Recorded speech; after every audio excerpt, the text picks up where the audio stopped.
आदरणीय प्रधानमंत्री जी, उच्च शिक्षा में परिवर्तनकारी सुधार राष्ट्रीय शिक्षा नीति 2020 के परिप्रेक्ष्य में राष्ट्रीय सम्मेलन में आज आपके स्वागत के लिए देश के कोने कोने से 1000 से भी अधिक विश्वविद्यालयों के कुलपतिगण, अध्यापकगण, 45,000 से भी अधिक महाविद्यालयों, डिग्री कॉलेजों के प्राचार्यगण और अध्यापकगण और 150 से भी अधिक राष्ट्रीय महत्व के संस्थानों के अध्यक्ष, निदेशक और महानिदेशक गण सहित देश और विदेश के प्रमुख शिक्षाविद आज आपके सामने आपका हृदय की गहराइयों से अभिनंदन करने के लिए दूर दूर से जुड़े हैं।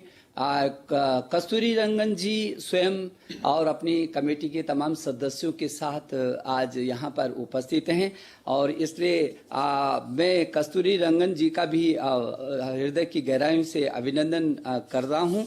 प्रधानमंत्री जी, पद्म भूषण कस्तूरी रंगन जी की अध्यक्षता में जो ये एनईपी की कमेटी है, ये पूरी दुनिया का सबसे बड़ा नवाचार के रूप में मुझे लगता है कि होगी, जिसमें 2 लाख से अधिक ग्राम समितियों के साथ 1000 से अधिक विश्वविद्यालय, 33 करोड़ छात्र छात्राओं के अभिभावकों से परामर्श, सारे अध्यापकगण, विशेषज्ञगण, सभी एनजीओ, जनप्रतिनिधिगण, देश भर के सभी शिक्षा मंत्रियों से एक बार नहीं बल्कि कई बार, देश के मुख्यमंत्रियों से तमाम समय समय पर संवाद और जनप्रतिनिधि से लेकर के जो पब्लिक डोमेन में डालने के बाद 2.25 लाख से भी अधिक जो सुझाव आए हैं, उसके व्यापक विश्लेषण के बाद जो ये अमृत निकल करके प्रधानमंत्री जी ये हमारे सामने आया है, मैं ये समझता हूं कि जो आपके नए भारत के निर्माण का प्रधानमंत्री जी संकल्प रहा है, ऐसा भारत जो स्वच्छ भारत हो, स्वस्थ भारत हो, समृद्ध भारत हो, सशक्त भारत हो, श्रेष्ठ भारत हो, आत्मनिर्भर भारत हो और एक भारत हो, और जिसका रास्ता आपने प्रधानमंत्री जी का हमको दिया है कि make in India, digital India, skill India, startup और स्टैंड अप, इस रास्ते से भी हो करके आपने जो एक और मंत्र सूत्र दिया कि सबका साथ, सबका विकास और सबका विश्वास लेकर के उन नीति पर, वो आपके विजन पर प्रधानमंत्री जी ये जो नई शिक्षा नीति आई है, वो यूनेस्को के उस लक्ष्य को, जो सतत विकास के लक्ष्यों को प्राप्त करने का उसका लक्ष्य है, उसको भी केंद्रित करती है, उसको भी, उस लक्ष्य को भी प्राप्त करने की इसमें क्षमता है। प्रधानमंत्री जी, आपने हमेशा कहा है कि ये 21वीं सदी ज्ञान की सदी है, और जो प्रधानमंत्री जी आपके नेतृत्व में मैं समझ सकता हूं कि कितनी बार एक एक शब्द इस नई शिक्षा नीति का आपसे होकर के गुजरा है, बार बार आपका मार्गदर्शन जो हमको मिला है, और मैं समझ सकता हूं कितनी संवेदनशीलता से प्रधानमंत्री जी आप कितने चिंतित थे इस नई शिक्षा नीति को लाने के लिए। 1 बार नहीं, 2 बार नहीं, 3 बार नहीं, 4 बार सहित बार आपने हमारा मार्गदर्शन किया। आपके मानवता के व्यापक विजन के साथ मानवीय मूल्यों के आधार पर समावेशी और सार्वभौमिकता लिए उत्कृष्टता और गुणवत्ता से ज्ञान, विज्ञान, अनुसंधान, प्रौद्योगिकी तथा नवाचार के साथ उदारवादी और विश्व प्रतिस्पर्धी रूप में Bharat knowledge west super power बनाने के लिए, आपके श्रेष्ठ भारत के संकल्प को धरती पर क्रियान्वित करने के लिए आज ये देश भर का शिक्षा परिवार प्रधानमंत्री जी एकत्रित हुआ है। हम आपको भरोसा दिलाने के लिए दूर दूर से आपके साथ जुड़े हैं। मैं बहुत विनम्रता से आपको निवेदन करना चाहता हूं, प्रधानमंत्री जी हमारा मार्गदर्शन करें, आपके आशीर्वाद के हम अभिलाषी हैं। प्रधानमंत्री जी नमस्कार। मंत्रिमंडल में मेरे सहयोगी श्रीमान रमेश पोखरियाल निशंक जी, श्रीमान संजय धोत्रे जी, नेशनल एजुकेशन पॉलिसी, राष्ट्रीय शिक्षा नीति में बहुत महत्वपूर्ण भूमिका निभाने वाले देश के जाने माने वैज्ञानिक डॉक्टर कस्तूरी रंगन जी और उनकी टीम, इस सम्मेलन में भाग ले रहे वाइस चांसलर्स, अन्य सभी शिक्षाविद, सभी महानुभाव, आप सभी का बहुत बहुत अभिनंदन। नेशनल एजुकेशन पॉलिसी, राष्ट्रीय शिक्षा नीति के संदर्भ में आज का ये इवेंट बहुत ही महत्वपूर्ण है। इस कॉन्क्लेव से भारत के एजुकेशन वर्ल्ड को नेशनल एजुकेशन पॉलिसी, राष्ट्रीय शिक्षा नीति के विभिन्न पहलुओं के बारे में विस्तृत जानकारी मिलेगी। जितनी जानकारी और ज्यादा जानकारी ज्यादा स्पष्ट होगी, फिर उतना ही आसान इस राष्ट्रीय शिक्षा नीति का इम्प्लीमेंटेशन भी होगा। साथियों, 3-4 साल के व्यापक विचार विमर्श के बाद लाखों सुझावों पर लंबे मंथन के बाद राष्ट्रीय शिक्षा नीति को स्वीकृत किया गया है। आज देश भर में इसकी व्यापक चर्चा हो रही है। अलग अलग क्षेत्र के लोग, अलग अलग विचारधाराओं के लोग अपने व्यूज दे रहे हैं, राष्ट्रीय शिक्षा नीति को रिव्यू कर रहे हैं। ये एक हेल्दी डिबेट है। ये जितनी ज्यादा होगी, उतना ही लाभ देश की शिक्षा व्यवस्था को मिलेगा।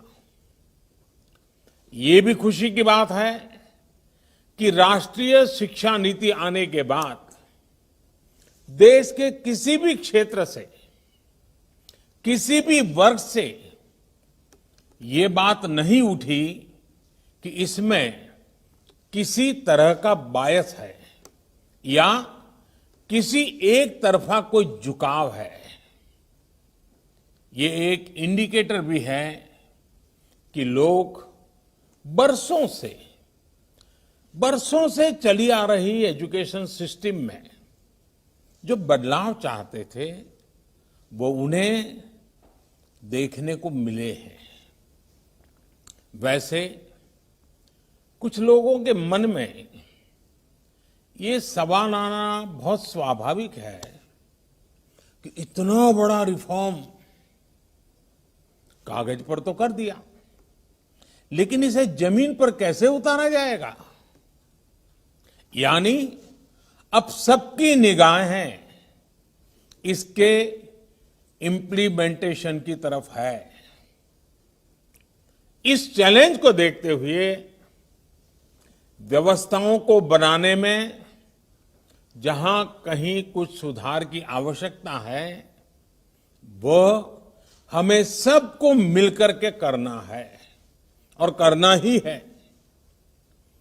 आप सभी राष्ट्रीय शिक्षा नीति के इम्प्लीमेंटेशन में और उस काम में सीधे तौर पर जुड़े हैं और इसलिए आप सबकी भूमिका बहुत ज्यादा है, बहुत अहम है। जहां तक पॉलिटिकल विल की बात है, मैं पूरी तरह कमिटेड हूं, मैं पूरी तरह आपके साथ हूं। साथियों, हर देश अपनी शिक्षा व्यवस्था को अपनी नेशनल वैल्यूज के साथ जोड़ते हुए अपने नेशनल गोल्स के अनुसार रिफॉर्म्स करते हुए आगे बढ़ता है। मकसद ये होता है कि देश का एजुकेशन सिस्टम अपनी वर्तमान और आने वाली पीढ़ियों को फ्यूचर रेडी रखे, फ्यूचर रेडी करें। भारत की नेशनल एजुकेशन पॉलिसी, राष्ट्रीय शिक्षा नीति का आधार भी यही सोच है।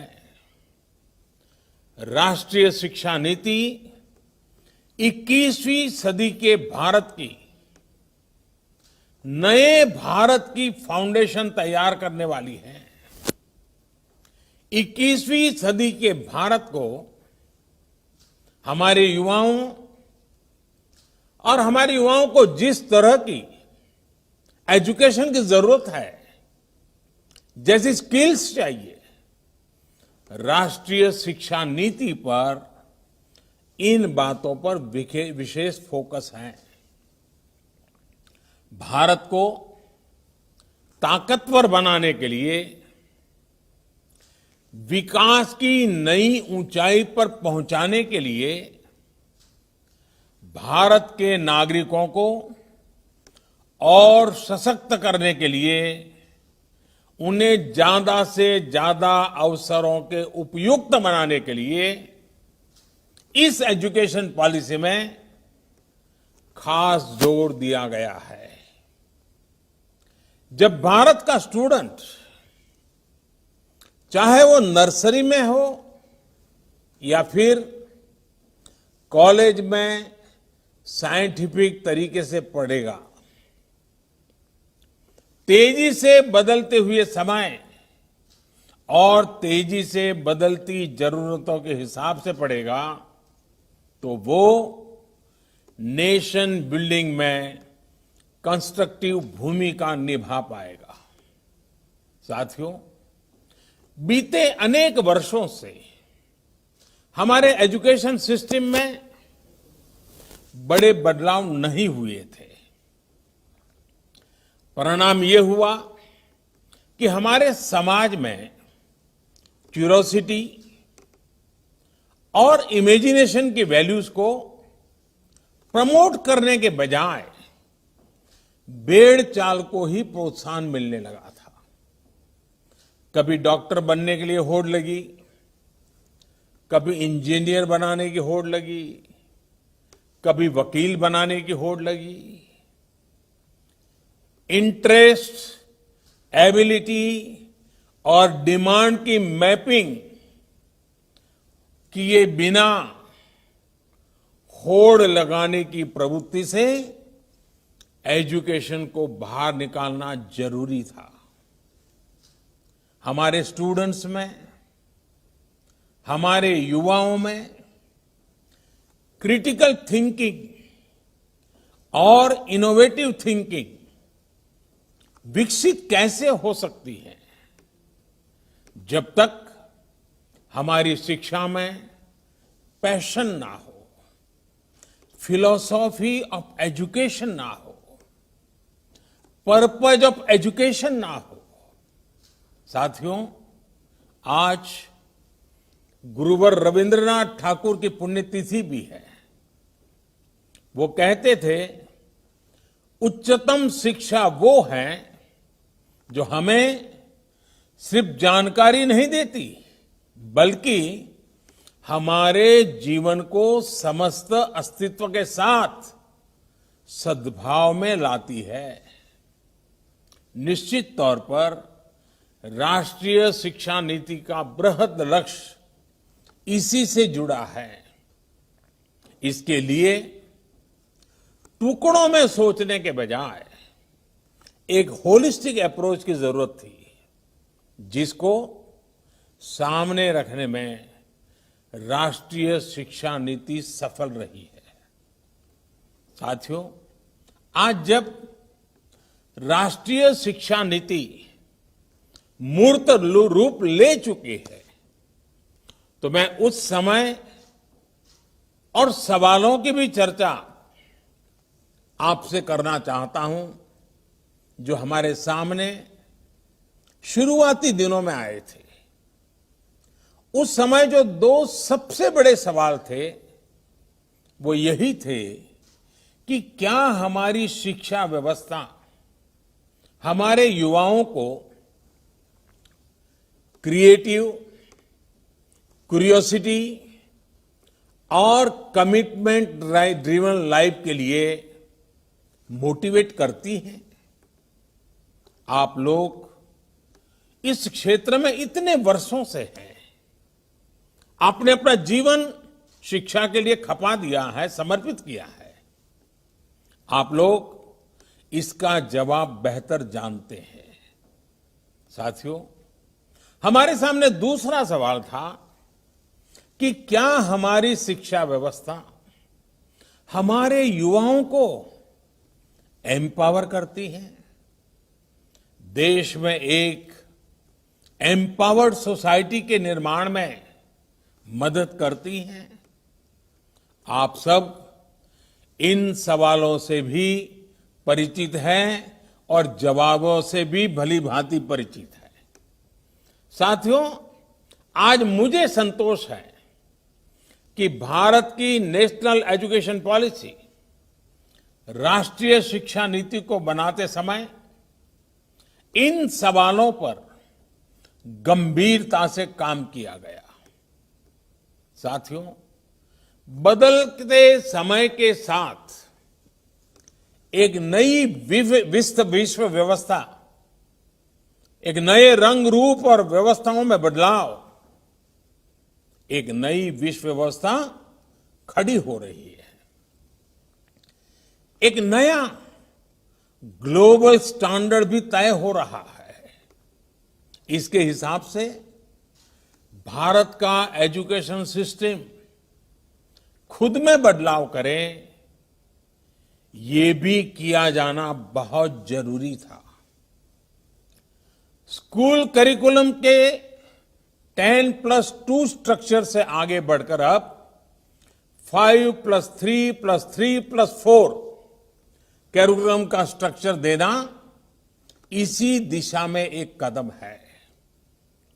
हमें अपने स्टूडेंट्स को ग्लोबल सिटीजन भी बनाना है और इसका भी ध्यान रखना है कि वे ग्लोबल सिटीजन तो बने, लेकिन साथ साथ अपनी जड़ों से भी जुड़े रहें। जड़ से लेकर के जग तक, मनुष्य से मानवता तक, अतीत से आधुनिकता तक सभी बिंदुओं का समावेश करते हुए इस राष्ट्रीय शिक्षा नीति का स्वरूप तय किया गया है। साथियों, इस बात में कोई विवाद नहीं है कि बच्चों के घर की बोली और स्कूल में पढ़ाई की भाषा एक ही होने से बच्चों के सीखने की गति बेहतर होती है। ये एक बहुत बड़ी वजह है जिसकी वजह से जहां तक संभव हो 5th क्लास तक बच्चों को उनकी मातृभाषा में ही पढ़ाने पर सहमति दी गई है। इससे बच्चों को और बच्चों की नींव तो मजबूत होगी ही, उनके आगे की पढ़ाई के लिए भी उनका बेस और मजबूत होगा। साथियों, अभी तक जो हमारी शिक्षा व्यवस्था है उसमें व्हाट टू थिंक, मैं बहुत जिम्मेवारी से बोल रहा हूं, व्हाट टू थिंक पर फोकस रहा है, जबकि इस शिक्षा नीति में हाउ टू थिंक उस पर बल दिया जा रहा है। ये मैं इसलिए कह रहा हूं कि आज जिस दौर में हम, और ये दौर ऐसा है जहां इंफॉर्मेशन और कंटेंट की कोई कमी नहीं है, एक प्रकार से बाढ़ आई हुई है। हर प्रकार की जानकारी आपके मोबाइल फोन पर अवेलेबल है। जरूरी ये है कि कौन सी जानकारी हासिल करनी है, क्या पढ़ना है। इस बात को ध्यान में रखकर ही राष्ट्रीय शिक्षा नीति में प्रयास किया गया है कि जो पढ़ाई के लिए लंबा चौड़ा सिलेबस होता है, ढेर सारी किताबें होती हैं, उसकी अनिवार्यता को कम किया जाए। अब कोशिश ये है कि बच्चों को सीखने के लिए inquiry based, discovery based, discussion based और एनालिसिस बेस्ड तरीकों पर जोर दिया जाए। इससे बच्चों में सीखने की ललक बढ़ेगी और उनके क्लास में उनका पार्टिसिपेशन भी बढ़ेगा। साथियों, हर विद्यार्थी को, स्टूडेंट को यह अवसर मिलना ही चाहिए कि वो अपने पैशन को फॉलो करे। वो अपनी सुविधा और जरूरत के हिसाब से किसी डिग्री या कोई कोर्स को फॉलो कर सके और अगर उसका मन करे तो वो छोड़ भी सके। अक्सर ऐसा होता है कि कोई कोर्स करने के बाद स्टूडेंट जब जॉब के लिए जाता है तो उसे पता चलता है कि जो उसने पढ़ा है वो जॉब की रिक्वायरमेंट को पूरा नहीं करता। कई स्टूडेंट को अलग अलग वजहों के से बीच में ही कोर्स छोड़कर जॉब करनी पड़ती है। ऐसे सभी स्टूडेंट्स की जरूरतों का ख्याल रखते हुए मल्टीपल एंट्री एग्जिट का ऑप्शन दिया गया है। अब स्टूडेंट वापस अपने कोर्स से जुड़कर अपनी जॉब रिक्वायरमेंट के हिसाब से ज्यादा इफेक्टिव तरीके से पढ़ाई कर सकता है, लर्न कर सकता है। इसका एक और एस्पेक्ट है, जब स्टूडेंट्स को यह भी स्वतंत्रता होगी कि अगर वो कोई कोर्स बीच में छोड़कर दूसरे कोर्स में प्रवेश लेना चाहे तो वो कर सकते हैं। इसके लिए वो पहले कोर्स से एक निश्चित समय तक ब्रेक ले सकते हैं और दूसरा कोर्स ज्वाइन कर सकते हैं। हायर एजुकेशन को स्ट्रीम से मुक्त करने, मल्टीपल एंट्री और एग्जिट क्रेडिट बैंक के पीछे यही एक बहुत लंबे दूर की सोच के साथ हम आगे आए हैं। हम उस एरा की तरफ बढ़ रहे हैं जहां कोई व्यक्ति जीवन भर किसी एक प्रोफेशन में ही नहीं टिका रहेगा। बदलाव निश्चित है, मान के चलिए, और इसके लिए उसे निरंतर खुद को रीस्किल और अपस्किल करते रहना ही होगा। नेशनल एजुकेशन पॉलिसी, राष्ट्रीय शिक्षा नीति में इसका भी बारीकी से ध्यान रखा गया है। साथियों, किसी भी देश के विकास में एक बड़ी भूमिका रहती है समाज के हर तबके की गरिमा, उसकी डिग्निटी। समाज का कोई व्यक्ति कोई भी काम करता हो, कोई निम्न नहीं होता है।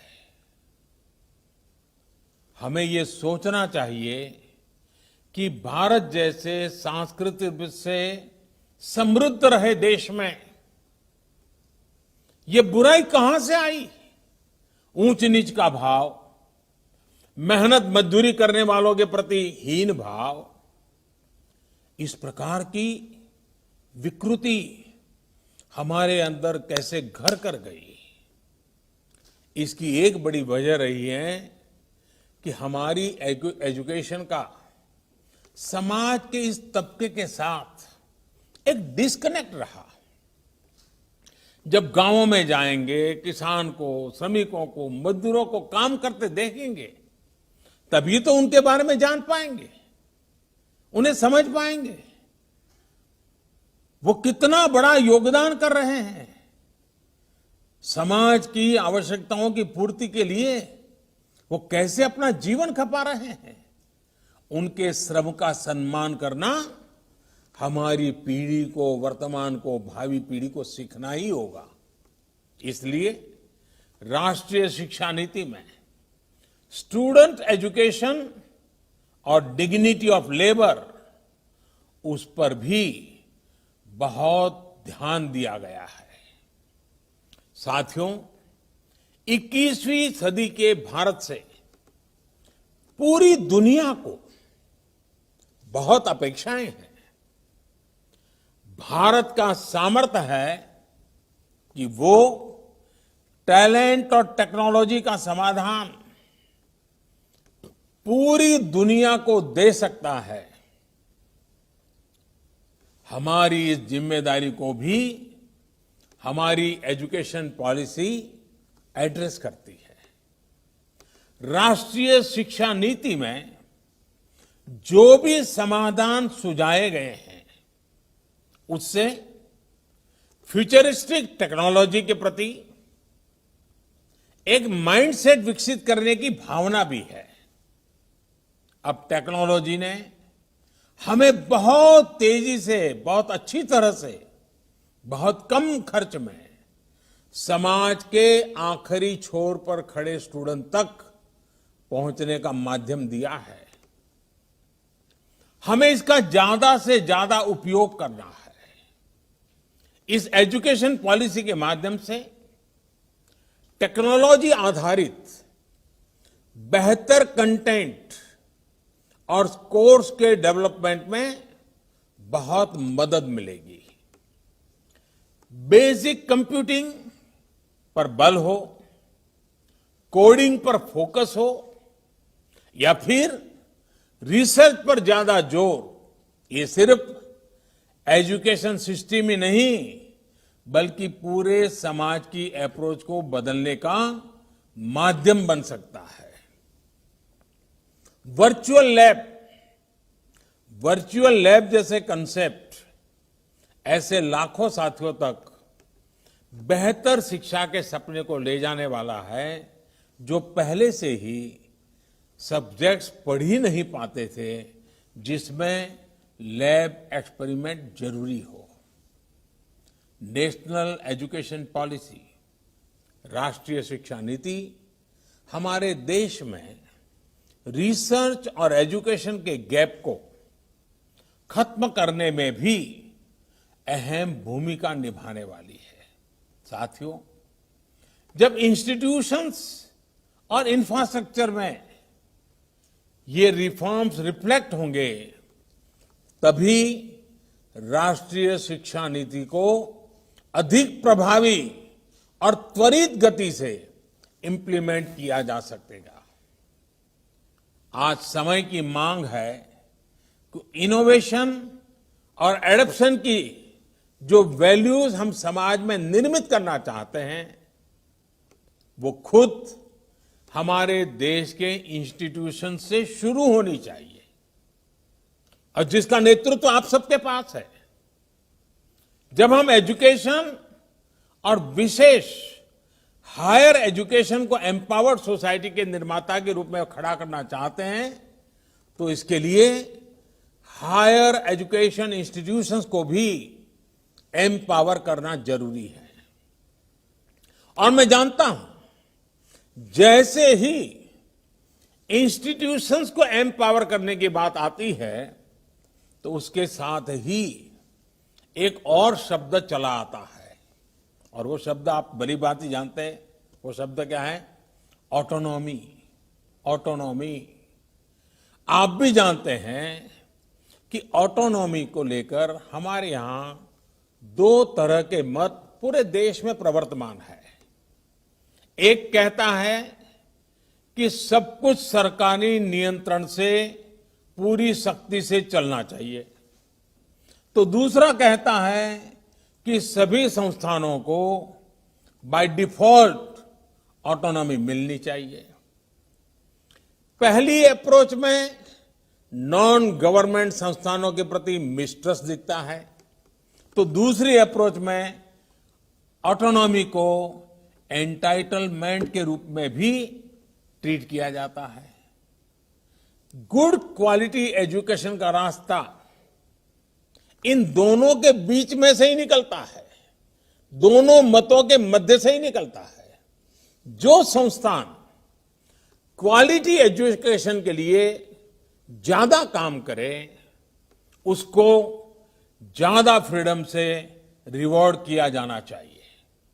इससे क्वालिटी को एनकरेजमेंट मिलेगा और सबको ग्रो करने के लिए इंसेंटिव भी मिलेगा। नेशनल एजुकेशन पॉलिसी, राष्ट्रीय शिक्षा नीति आने से पहले हाल के वर्षों में आपने भी देखा है कि कैसे हमारी सरकार ने अनेकों इंस्टीट्यूशंस को ऑटोनॉमी देने की पहल की है।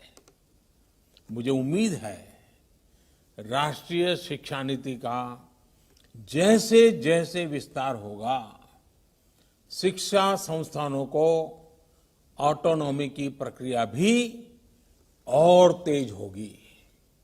साथियों, देश के पूर्व राष्ट्रपति, महान वैज्ञानिक डॉक्टर एपीजे अब्दुल कलाम कहा करते थे, the purpose of education is to make good human beings with skill and expertise. Enlighten human beings can be created by teachers.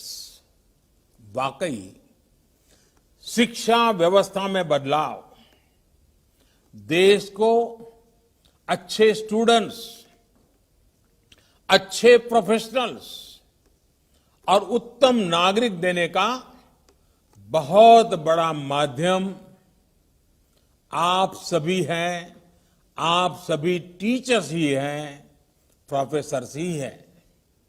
शिक्षा जगत से जुड़े आप ही लोग इस काम को करते हैं और कर सकते हैं।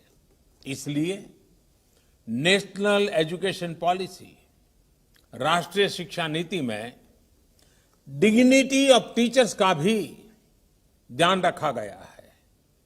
एक प्रयास ये भी है कि भारत का जो टैलेंट है वो भारत में ही रहकर आने वाली पीढ़ियों का विकास करे। राष्ट्रीय शिक्षा नीति में टीचर ट्रेनिंग पर बहुत जोर है। वो अपनी स्किल्स लगातार अपडेट करते रहें, इस पर बहुत जोर है। I believe when a teacher learns, a nation leads. साथियों, नेशनल एजुकेशन पॉलिसी, राष्ट्रीय शिक्षा नीति को अमल में लाने के लिए हम सभी को एक साथ संकल्पबद्ध होकर काम करना है। यहां से universities, colleges, school education boards, अलग अलग स्टेट्स, अलग अलग स्टेक होल्डर्स के साथ संवाद और समन्वय का नया दौर शुरू होने वाला है। आप सभी साथी, क्योंकि हायर एजुकेशन के सबसे शीर्ष संस्थानों के शीर्ष में है, तो आपकी जिम्मेदारी ज्यादा है। मेरा आग्रह है कि राष्ट्रीय शिक्षा नीति पर लगातार वेबिनार करते रहिए, डिस्कशंस करते रहिए, नीति के लिए रणनीति बनाइए, रणनीति को लागू करने के लिए रोड मैप बनाइए, रोड मैप के साथ टाइमलाइन जोड़िए, उसको इंप्लीमेंट करने के लिए रिसोर्सेज, ह्यूमन रिसोर्सेज, इस सबको जोड़ने की योजना बनाइए। और ये सारा चीज ये नई नीति के प्रकाश में आप ही को करना है। राष्ट्रीय शिक्षा नीति सिर्फ एक सर्कुलर नहीं है। राष्ट्रीय शिक्षा नीति सिर्फ सर्कुलर जारी करके, नोटिफाई करके इंप्लीमेंट नहीं हो सकती है। इसके लिए मन बनाना होगा। आप सभी को दृढ़ इच्छा शक्ति दिखानी होगी। भारत के वर्तमान और भविष्य को बनाने के लिए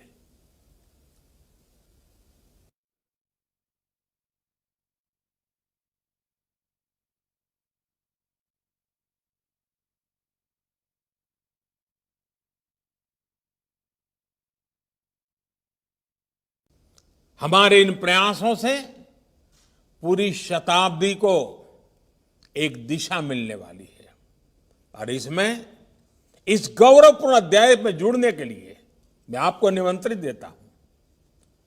इसमें आपका योगदान बहुत आवश्यक है। इस कॉन्क्लेव को देख रहे, सुन रहे प्रत्येक का योगदान आवश्यक है। मुझे विश्वास है इस कॉन्क्लेव में राष्ट्रीय शिक्षा नीति के इफेक्टिव इंप्लीमेंटेशन को लेकर बेहतर सुझाव, बेहतर समाधान निकल करके आएंगे। और मैं विशेष रूप से आज जब मुझे अवसर मिला है तो सार्वजनिक रूप से डॉक्टर कस्तूरी रंगन जी का, उनकी पूरी टीम का बहुत बहुत अभिनंदन करता हूं, बहुत बहुत धन्यवाद करता हूं। यह काम छोटा नहीं था, बहुत बड़ा काम था। बहुत लोगों के सुझाव थे, बहुत अपेक्षाएं थी और फुल स्टॉप कॉमा भी उधर उधर हो जाता तो पता नहीं क्या हो जाता। और इसलिए कस्तूरी रंगन जी और उनकी टीम ने कितनी बारीकी से एक तपस्या की तरह इस काम को किया होगा, तब जाकर के संपूर्णतया विवादों से मुक्त, विश्वास से भरी हुई, सपनों को संवारने वाली, संकल्प को ताकत देने वाली और सिद्धि में अटूट श्रद्धा के साथ ये नई शिक्षा नीति हमारे सामने आई है।